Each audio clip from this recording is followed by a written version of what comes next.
Hey everyone, we are back for another episode. We are missing Peter and Malvina today, but we're excited to be here. Mark and I have been enjoying some conversation as we head into tonight.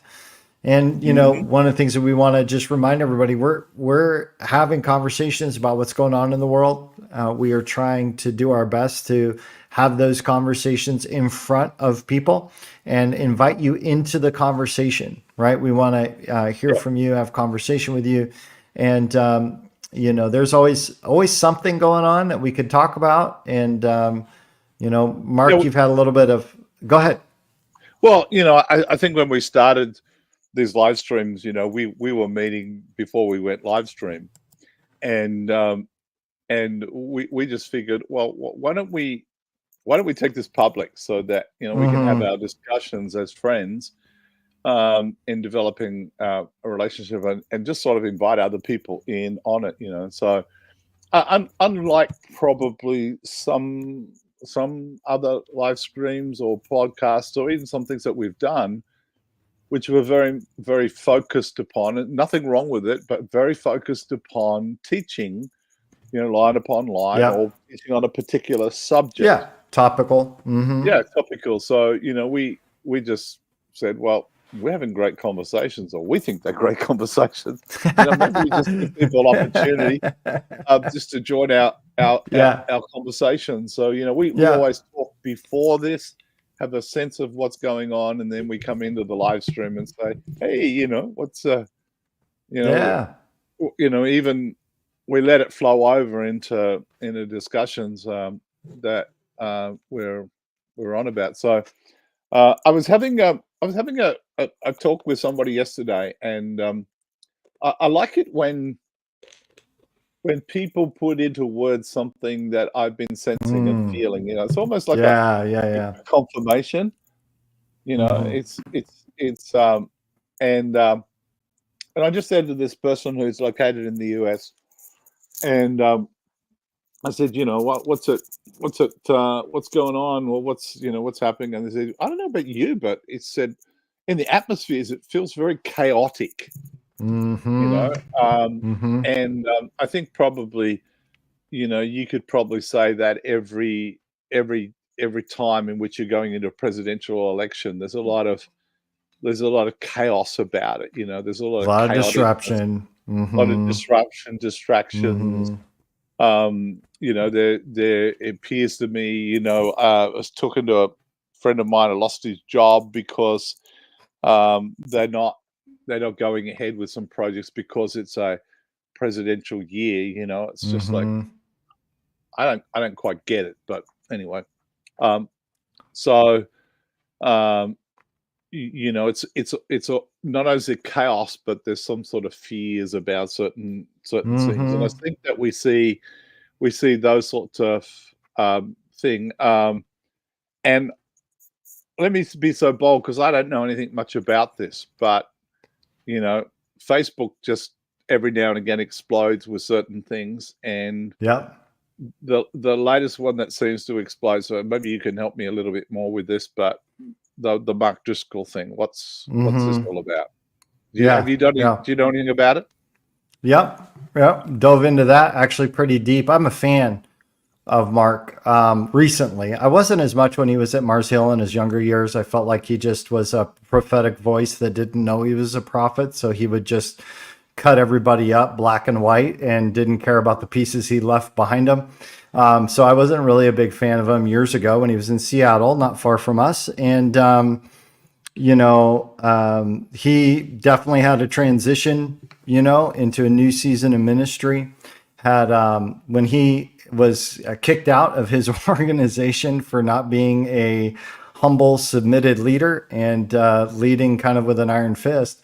The people who helped him pick up all of his pieces and teach him how to do ministry differently was all the people that he was bashing so heavily.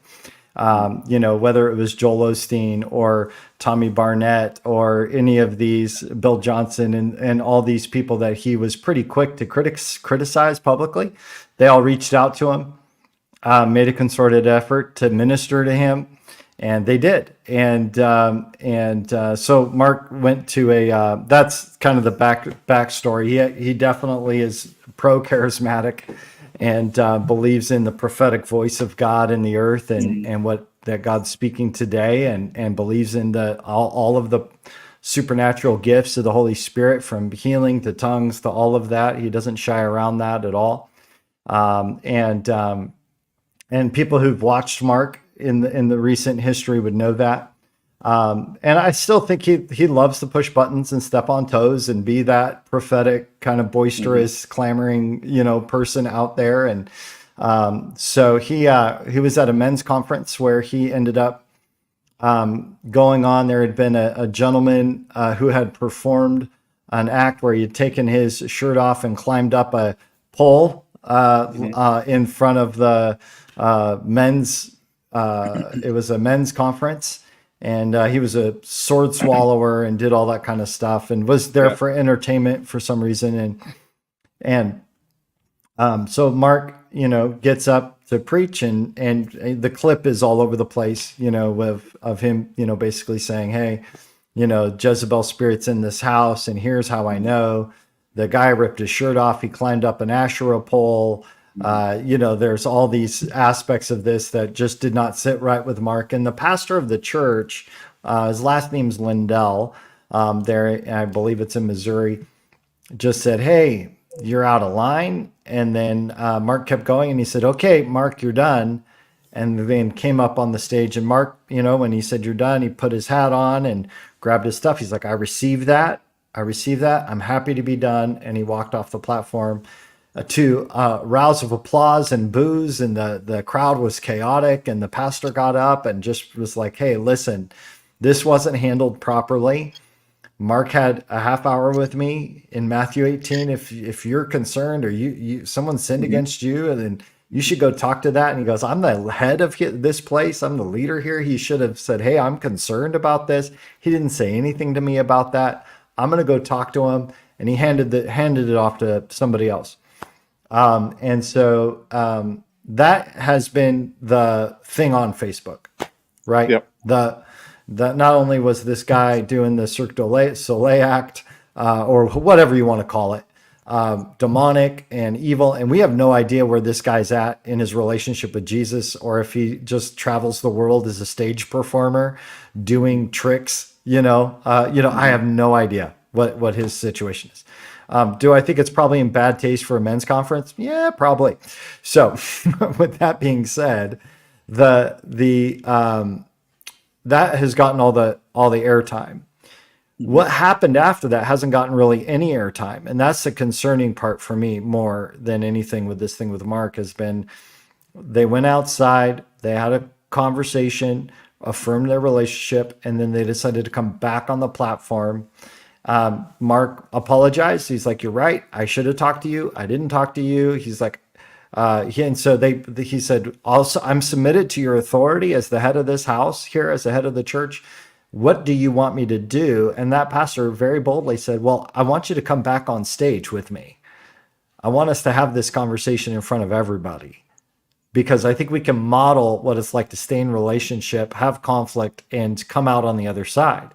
And then I want you to go preach the sermon that you intended to preach, right? I still want you to have the pulpit and preach." And so they brought him back out. They sat down and had about a 10, 15-minute conversation, talking about reconciliation. Mark apologized for the way that he handled the situation. The pastors, was like affirming Mark, like, "You're a prophetic voice to the generation. This is, we believe in you. We affirm you. We're behind you. We want to support you. We love you." And it was mutual across the board. And at one point somebody's like, "But Mark, you were right." And he's like, whoa, hey, stop. Like, we're not here for division. I'm here to we're going to reconcile our relationship, because what I did, actually hindered our relationship. So we're going to bring this back to. Mark was just very humble in the whole process, operated with tremendous humility in reconciling that. And I appreciate the boldness of the pastor of the conference being willing not only to reconcile that immediately, but then to bring him back on stage and do it as a public display of what reconciliation can look like.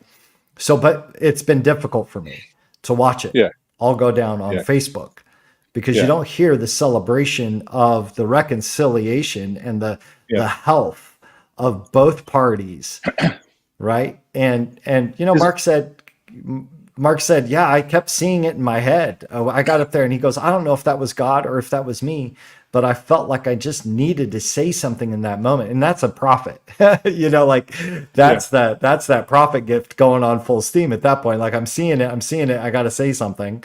And he did. And then he was respectful throughout the whole entire process, and really honoring, even if he said, I should not have been verbally processing. I could have stopped because he was preaching 2 sessions. He could have stopped and between sessions had that conversation with the pastor and then gotten a thumbs up, thumbs down on whether or not he was going to address it. They could have figured out ways to address that issue as a leadership team. You know, like there was some ways through that was a lot different, but it also modeled beautiful reconciliation. Yeah. Isn't it unfortunate that I think, in a general point of view, that something that's divisive, something that can be very distractive, something that can be the problem, something of what occurred, first of all, that was sensational, gets the airplay, right, and gets the focus on a lot of people. But how it's dealt with seems to be inconsequential. yeah, So therefore, it's almost like offense is more celebrated than forgiveness. correct, yep. And yet we, you know, it's so much around about us, and it seems to be that with the focus of what's wrong, that sin is, and sin, the management of sin becomes the focus. You know, it's almost even like, you know, what somebody's past, even though it's been dealt with and forgiven, is more important, than their future. Than what God has healed or delivered or brought out, you know, from a place. And so, you know, and so you even have, you know, and I'm not saying it's wrong to talk about this is what God took me out of, but when what you used to do and be and whatever else is more important than what you are now, you know, I think that there is such a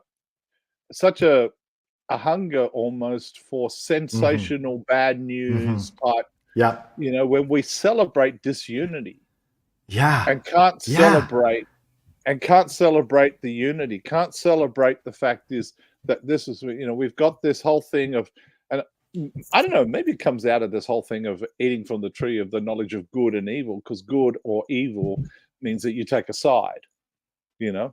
And that's not how it's supposed to be. No, not at all. Not at all. And you know, one of the most challenging parts of this whole thing has just been watching people that I've known for a long time, you know, their response to it, the sensationalizing of it, the mocking of Mark, and some of that stuff to me, it personally is offensive a little bit, you know, like it just breaks my heart, you know, like, oh, that's not kingdom, you know, it's really difficult. I didn't know what you were sharing, because for me, I've seen times when things have gone down and something like that's been stopped or whatever else, and there seemed to be nothing else modeled. I thought, you know, from what you're telling me, that's a very brave place for 2 men of God to demonstrate, I was wrong, I'm sorry, I did that wrong, and then let's fix it in front of all of the people because it occurred in front of all of the people. So let's just model how strong our relationship is, and how we are going to mend it in front of them. So we're going to say sorry. You're going to forgive. You can forgive me. We'll fix it up, Yep. and then I'm going to be given.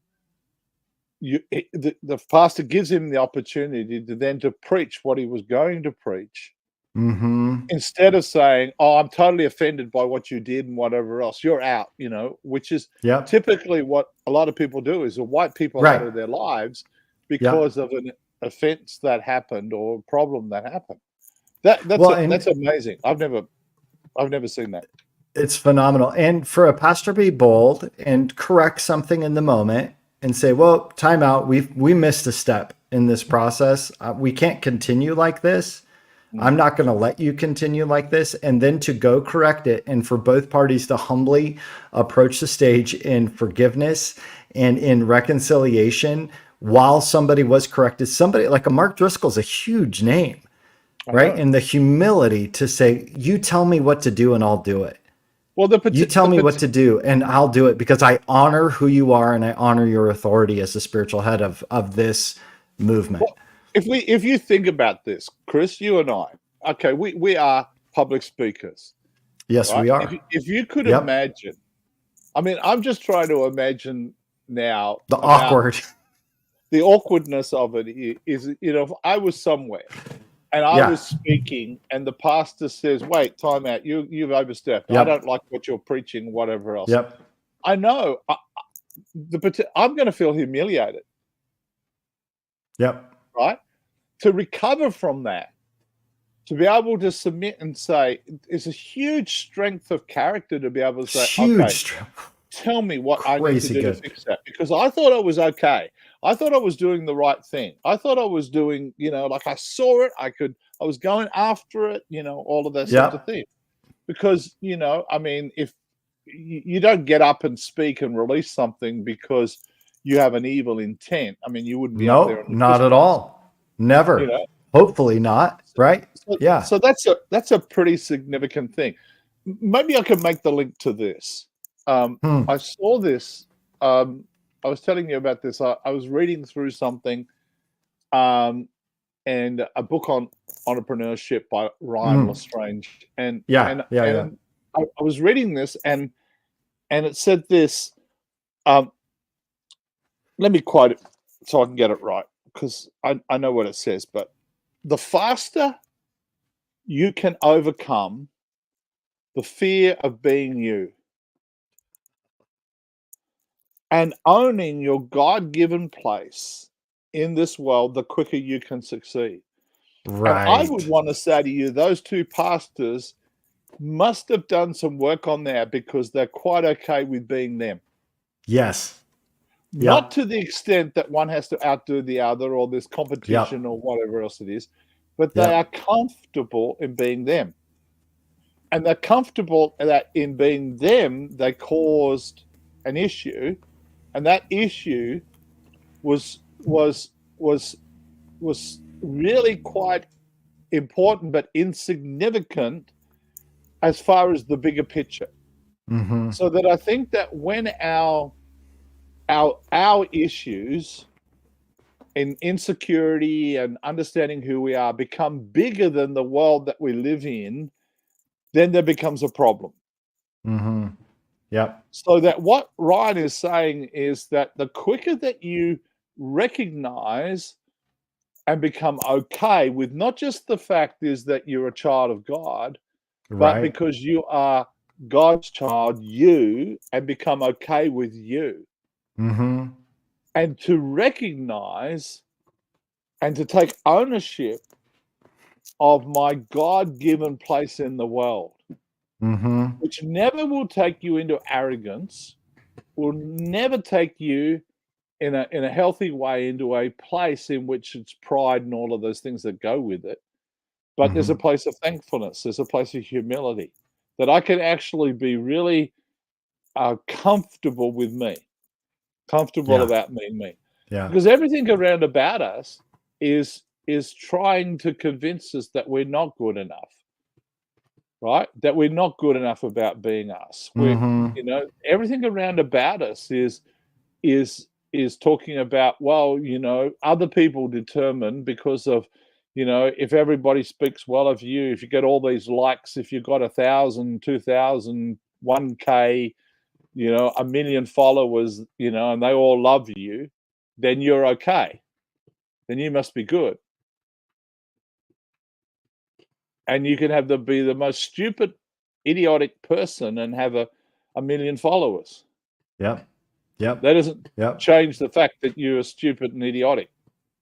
Well, so I think that when we're building stuff for ourselves, right? We will often allow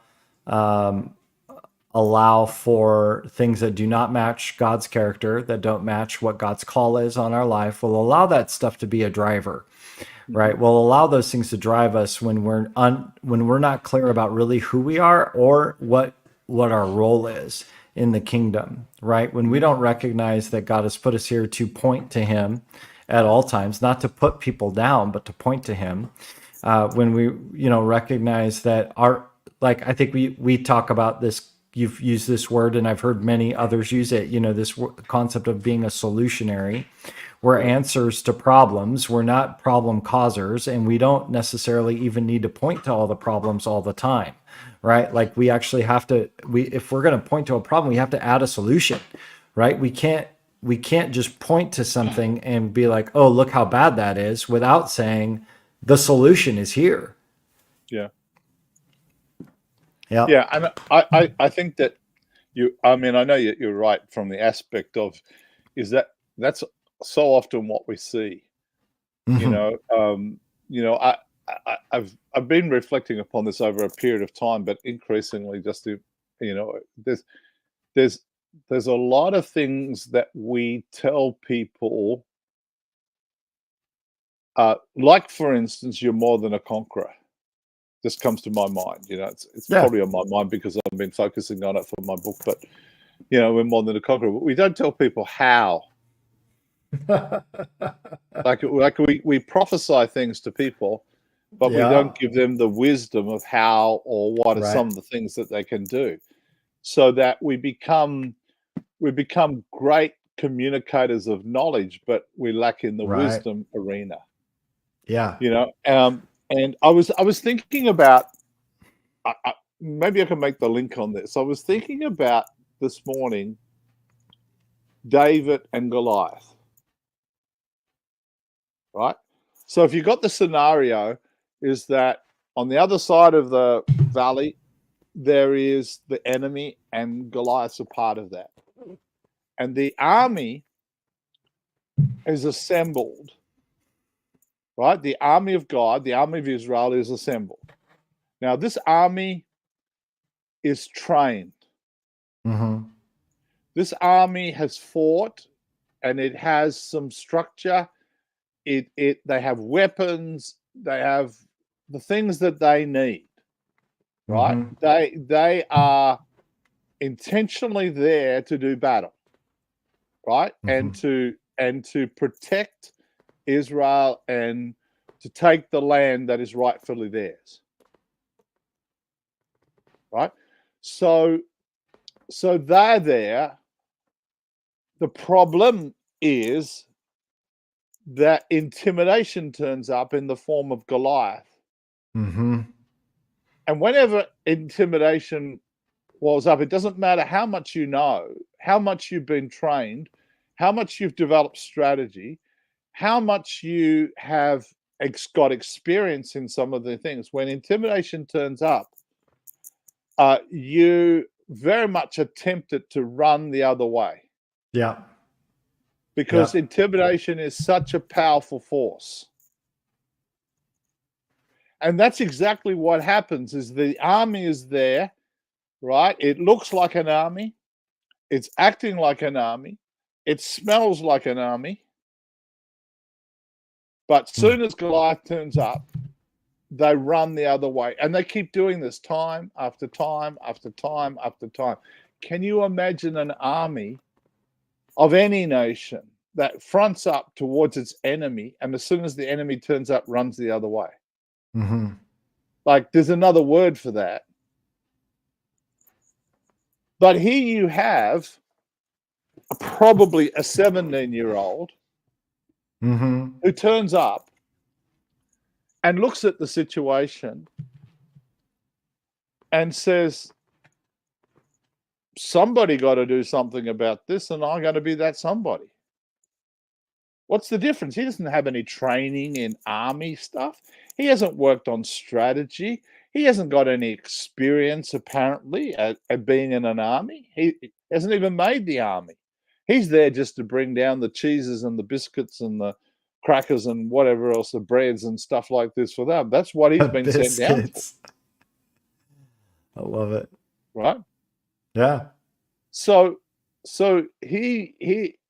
and then he looks at the situation and he says, what is going on here? Like, who is this uncircumcised Philistine? This person that's not a part of the covenant of God, the protection of Yeah. God, Yep. Yep. and says, this guy is too big of a target to miss. I'm going to do something about it. Mm. So what's the difference between the army and David? I mean, David, in making that statement, gets all this flack from people, gets all this criticism from people, from his older brother. I know that studied your heart, and which we know is complete fabrication because God's already said he's got a heart after me. And then you get the king who's trying to force on him somebody else's style and way on all that sort of stuff. But what's the difference? Well, I think the difference is that David knew who he was. Mm-hmm. And David knew who his God was. Yep. And because he didn't have a fear about being David. And he had such a great understanding about who God was to him. He could stand there in a courage because of his conviction about who he was. Mm-hmm. Yep. And in sandwiched between the courage and the conviction was this confidence that he's not running. Mm-hmm. The army's running. Mm-hmm. So, Yeah. I think that it really matters what you're building, Mm-hmm. Yeah. right? Yeah. And Yeah. there's a lot of empires that are Mhm. being built using the language of the kingdom. Yep. Yeah.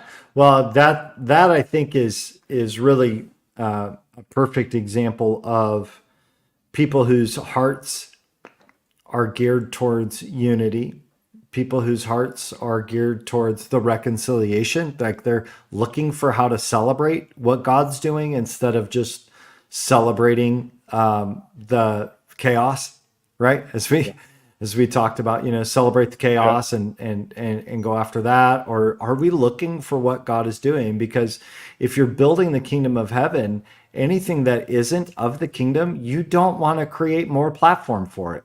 Why are we trying to sow into and build more of what God says is not him? Right? Like, and I think that that's a huge difference. And it's difficult, in our current culture, because for the first time ever, I think we're seeing churches that are not charismatic or Pentecostal talking about bringing heaven to earth, bringing heaven to earth, bringing heaven to earth. I've heard so many people talking about this concept of bringing heaven to earth, and yet they're saying, yeah, we want to build the kingdom, and they're using the language, because the language, whether it's been through music or through great preaching or different things, the language of the church is shifted towards kingdom language, but yet we haven't changed the culture to match the kingdom, right? Yeah. Language is a great place to start, because you have to start somewhere, and sometimes you have to change the language first before you can enact the culture. And I pray that that is what the Lord is doing, is that he's changing our language first. So I'm not trying to be critical or judgmental of people who are using kingdom language, though they don't have a kingdom culture. I think it's just part of the process of where we're at. But there is something about that we'll have a season of disillusionment as people claim that their kingdom using all the right kingdom language, but their culture is empire. Their culture is building their vision for their means, for their ends, instead of actually building it for the kingdom. You can do anything great and slap Jesus's name on it and think that you're fine, right? That's not building the kingdom of heaven. Yeah. Yeah. And, I think, when we started this conversation today, we talked about a situation that occurred with the men's conference with Mark Driscoll. And we took it through your understanding of it to a place where it was dealt with in a kingdom manner, that it celebrated and it operated within the strength of the relationship between those two men, who so valued that relationship that said, come on, we're going to go out here publicly and fix this. Right? Because you have something to say, and I value what you have to say. And I want you to release that to these men, and I don't want something that occurred in this particular way and how this happened. And so they're all going to have regrets, I'm sure, about certain things. But at least they didn't leave it to go on for weeks and months and years. They dealt with it. And I think that to me is exciting to see. It is so exciting. Absolutely. That's exciting to see, because I've never seen that. I've seen things that have taken place that have been like the first part of it. Right. I've seen some of those sorts of things, but I've never seen the follow on. And I think it's what people like Chris Valentin and others have been talking about, really, is that the prophets operating not only in the way that they deliver, but when they're wrong, admitting that they were wrong, not necessarily in their content, but maybe how they delivered it or how they deal with it. And Mark never apologized for the content of what he said. He didn't need to. Yeah. Right? Because the pastor was like, I actually want to receive what you have. So let's do it the right way. Yeah. Which is an awesome pastor. But isn't that what we've been talking about for quite some time? It's a long time.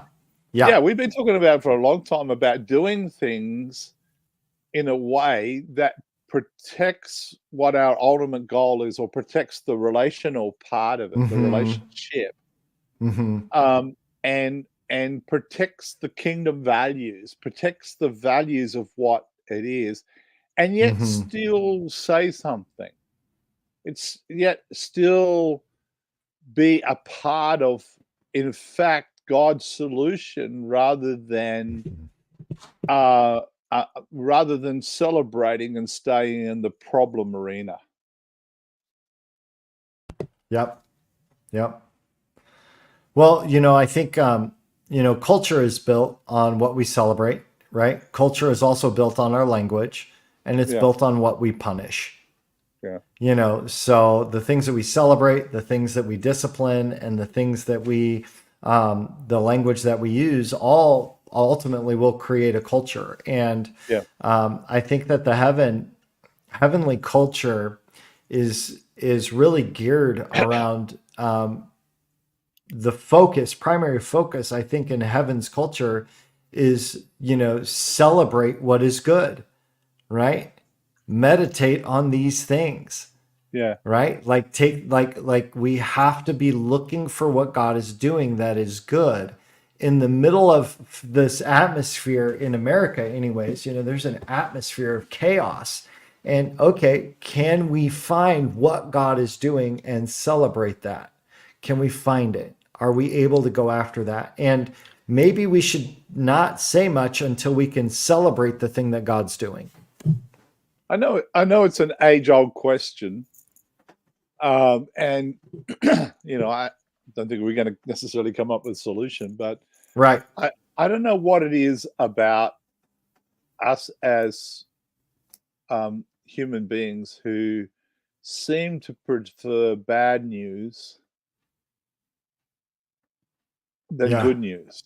And we would say, no, that's not the case. But it is. It's like, what is it generally about the fact is that, Facebook can be so full of what took place, Hmm. as in the bad thing of it, and then taking either Yep. side, wherever else it is. And I'd seen no mention. I'd seen no mention of what took Yep. place later. I had to dig. Yeah, I had to go find it because I'm like, there's no way that that ended that way. Like, what's the follow up? What, yeah, like, has Mark made a statement? Did the Pastor Lindell make a statement? Was there anything coming out of the men's? And then it took just like 30 seconds of like looking diligently to go like, oh, look, here's a whole video of their conversation of reconciliation afterwards. yeah, It's like, it's right there. You just have to like, what are we looking for? yeah, yeah. Yeah. It really is, so much around about us. Um, and we've talked about this for quite some time. I've been on this whole thing of perspective. What are you Yeah. looking for? Yeah. What are you looking Uh-huh. for? What Yeah. because Come where on. you see something from will Mm, determine about what you see. that's right. Jesus taught a lot about it, much more than we recognize. He said, "Seek and you will find." You know, Hmm. and it's like, well, okay, that means if what I'm looking for finding, I'm going to seek that way. So if I'm seeking, if I'm seeking to justify what my stance is, then Yep. I'm going to find that. Yeah, I'm Proverbs seeking says, controversy. I'm yeah, seeking clickbait. absolutely. You're going to find So it. so and I don't know what it is about us that really gravitates towards the bad news. The Yep. thing, "Oh, let me tell you, have you heard about the latest, da, da, da, da, da," seems to get a whole lot of people. Then, you start talking about something that God did, and it's like, "Oh, can you move on?" Give to the juicy part, it's like, it's Well, like, so this was really funny about the Mark Driscoll thing. I'm seeing all these posts, right? And so mhm, what was funny is that they were using content about his perspective back before he came out of Mars Hill. Like this guy's, and he was at a charismatic conference, but he hates charismatics, and he's at da da da da, and like you don't even know what you're talking about. Like you haven't even followed the guy for a decade, and you're making the judgment. So that's why I was like, this is all fishy, you know. yeah, yeah, One thing that I think is really important in we have a responsibility. You and I had a brief conversation around this. Like I think that we are the answers. We are the solutions that God has placed in the earth to reveal Him, to reveal because He's the cause and the finality of every answer, right? yeah, He is the answer, and yet He has placed us here to be the tangible expression of the answer, right? We're called to be his hands, to be his feet, to be salt, to be light. We are the answer that is in the earth. And we have a responsibility to be the answer instead of mhm, the problem. We have a yeah, responsibility to bring heaven instead of hell. If it's yeah, divisive, like we're having a conversation about some division, but we're here to celebrate the reconciliation. We're here to yeah, celebrate what it is that God is doing. yeah, Like, oh man, that was a tough situation, but look at what the Lord did, right? yeah, Because we are the answer to the problem. We're not to continue or to expand on the problem. We yeah, actually have a responsibility to that. yeah, yeah. Well, Hey, here we are. You know, so there was two things that were coming up while we were talking. I just want to share really quickly. Yep, We'll yep, we'll read through these comments here real quick because we like to have all your input, and we are so grateful that you're on the stream with us and are on the listening to the podcast. The first thing is that I really sense that I think that the body of Christ is going to be challenged more than usual in the realm of unity in this year. Yeah. And I think part of it is that we're moving from 4 to 5 in this era, right? We're Yeah. moving from the number 4 into the number 5, right? Which is it's an interesting transition. But one of the things that I think about this year that God has really highlighted is that, yeah, this is a year of doors. It's a year of open doors. But let me tell you, God, and or closed doors, however you want to Mhm. look at the door thing. I believe that we have to diligently pursue opening the door to unity, Yeah. opening and making unity a really big focus for the next, however, 8 months, really focusing on not giving in to the disunity entrapment that the devil wants, because next year is the 5 is a symbol of grace, right? And I think that grace flows out of unity. There's an anointing that comes from unity. So when we consider this year, like, look for where you can push together with people, look for how to build trust, look for ways to embark Mm. on unity at a higher level than you ever have. Yeah. And so that's one thing that I felt like I wanted to share. Yeah. Yeah. And of course, it's important that to understand that unity is very much a heart issue. Mm-hmm. Uniformity is very much an external, like we all have to think the same, work the same, whatever else it is, and it's really the whole thing of unity and diversity, which I think is really um, the the important thing. I mean, really, love is you know um, giving to somebody else at your expense. That's what love Yep. looks like. Yep. It costs you Yep. something. And when you, not to keep going back to it, but it really costs something for those two men to stand up before all of those people and to admit that that was not the right way to do it, but they were still in relationship, Mm-hmm. and to admit that, okay, maybe you should have done that differently. We should have talked about this. That I'm sure there were conversations that would take place after and all of those sorts of things. But that to me becomes something very significant when that can be Mm-hmm. played out like that in front of all of those people, because it models something. It demonstrates Mm-hmm. this is how we fix up something that we did, and we don't keep it going for a long time. We say, no, stop, fix it up, come back, show, go on. Yep. Yeah.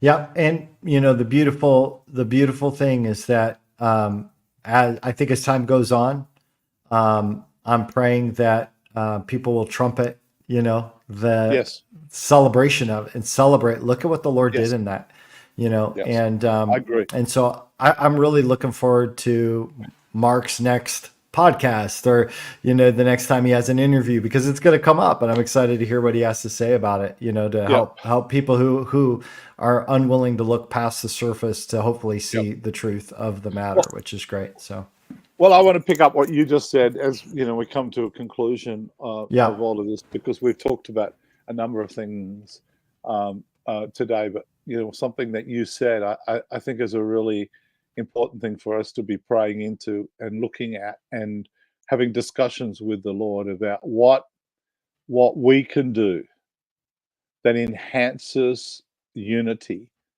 Mm-hmm. brings us into a place where we are living out of a place of unity, particularly in the rest of this year. Getting Mm-hmm. That brings us into a great place to step into a year of grace in 2025. Yep. It Yep. may even actually be double grace, It might be. 2 5. It could Yep. actually be a very gracious year.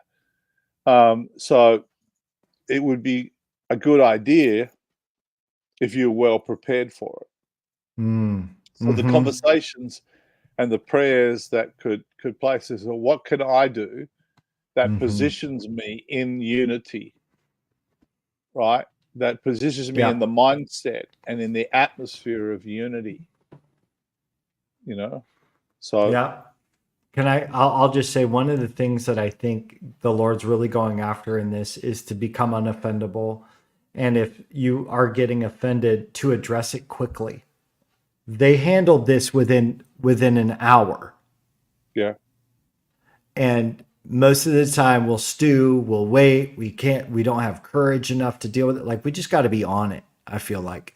And I just talked to the whole staff today about it. Like, yeah, hey, we got to be quick. We got to be quick to yeah, resolve issues. We got to be quick to give the yeah, feedback we need to give. And, because if you let it go too long, then you actually have allowed the enemy to have territory.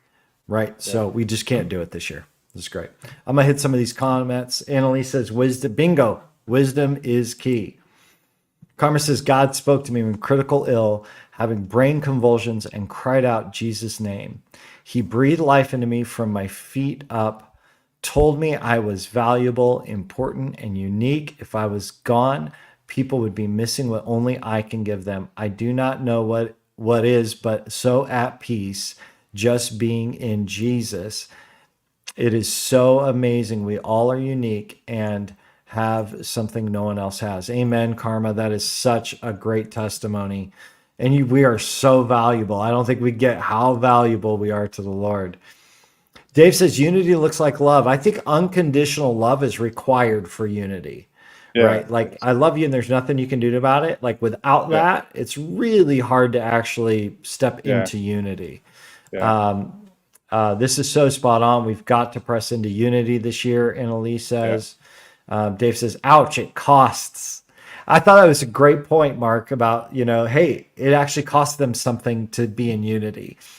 yeah, And whether it's reputation or, yeah, I kind of come from the seat where I haven't met a lot of prophets that are worried about being humiliated, because they've been humiliated a bunch. They've yeah, kind of like been like, oh, okay, this might be the price I have to pay, but I'm willing to pay it to yeah, get the word yeah, of the Lord out. So, yeah, it's great. And then Annalise says Jesus' life and teachings were and are radical. They call for the death of the flesh and bring heaven to earth. I love that the recent events with Mark Driscoll model that so powerfully. Amen. Amen. Dave, we get to see the glory after the storm. Amen. yeah, Yep. And, we can't prevent storms, but it's how we walk through the storm that matters. So good. yeah, Another thing, Karma says, another thing God told me to make others' feelings more important than mine. He cares about mine. And I think that's that mhm, knowing in your identity that you're loved and valued and cared for, then you can put others before yourself. yeah, That's really good. I like that. yeah, Shift the atmosphere is on here. He says short accounts. Yeah, good, Chris Bassett. I think that's a friend of mine, Mr. Jerry. I think yeah. John. Maybe that's John. I don't know. Might be John. We shall see. All right, Dave Champion says buy oil. Buy Yeah, oil. let me- yeah. I mean, I think one of the things about short accounts is that I think really no accounts is even better. Short Hmm. accounts, no accounts, and that's when that happens really quickly. One of the things that maybe we finish, maybe we could Hmm. finish with this, and finishing where we started when we was talking Yep. about this whole Mark Driscoll thing. Um, I think that what they displayed was so many prophets really think that the most important thing is the word that they deliver, right? Yep. So that the word that they deliver is important. Don't get in the way of the word. It's the word of the Lord. Don't touch the anointed, whatever else it is. But Mark displayed something which in the past, He would not have. what I've like what, Yeah. but I think what they demonstrated was that the word was important. How it was given was not necessarily wise, but there was a more important thing that they Yes. discovered, and that was relationship. Yeah. that they actually said, you know what, let's fix this. Let's relationally fix this up Yeah. and show the men in the house here Yeah. that this is a really important thing to do and to understand. And I think that to me is the exciting place, because we are moving Mhm. into a place in which people are saying, I don't care who I offend. I don't care who hates me and whatever else. That's the cross you bear when you're a prophet. Da da da da da. If all my relationships get destroyed, that's arrogance. It is so arrogant. That is so It arrogant. So is what? so arrogant. Oh, Yes. So what he's saying is, I'm actually teachable. I'm actually yes. correctable. Yes. I'm actually in a place. But more than that, I value relationship, and I Yeah. will fix that up. Yep. The humility Yeah. is just, I just am so excited about what God's going to do. Yeah. Yep. You Yep. know, like, we know God works everything together for good, right? Yeah. And that's just not a cliche, it's a truth.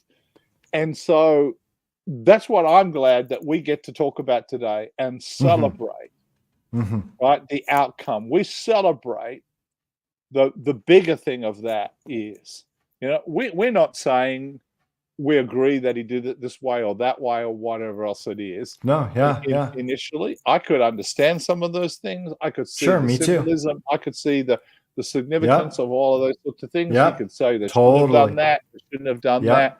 All of that sort of stuff. Who wants to stay in a place where we're talking about you should have done, would have done, should have, could have done? Yep. Yep. And be in a place of saying we love the kingdom values Yep. that were displayed, and that's Yep. what I want to do. So I love it. I'll just close with this thought. Don't contribute to malice what is likely incompetence. Yeah.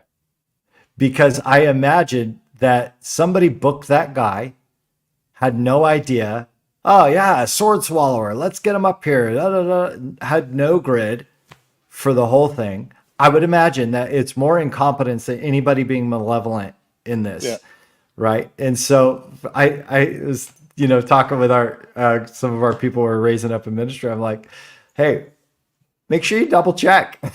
Like make sure you check in on what's happening when you bring somebody in to do something, So, I would imagine that just happened to fall through the cracks, but look at what the Lord's doing. It's exciting. So we don't need to be like, oh, it's demonic. It's from the devil. Da, da, da. It's like, well, actually it was probably just incompetence that allowed something like that on the platform. Right. Do you know what I'm saying? Like, it's just like, I could get really cheeky there and say, I'll come to the bar in shit of August and Chris Bassett's going to take his shirt off. you do not want that. I am not ready for that. Okay. Well, I'm not taking mine off either. Oh man. Well, we love you guys. Thank you so much for joining us today. Hey, it is John. Dave tells me it's John. John Dinkeldine is an amazing man of God. I have a chance to meet with him. Of course, you met John at the men's retreat, right? Playing guitar with Dennis Lee. Oh yeah. Yes. Yeah. That's John. Awesome. John, glad you're on here. And of course, our buddy Warren showed up. Man, it's so good. We love you too. Hey, we are excited about what the Lord's doing, and we're going to guard unity as we end this year, because God, the grace, the supernatural empowerment God's going to pour out in this next season is going to be so tangible and so amazing that the devil's trying to stop it before it starts. So protect unity at all costs. All right. With that, we bless you. Thank you guys for being on here, and have a great week, and we'll be back. Okay. All right. Bye. Bye.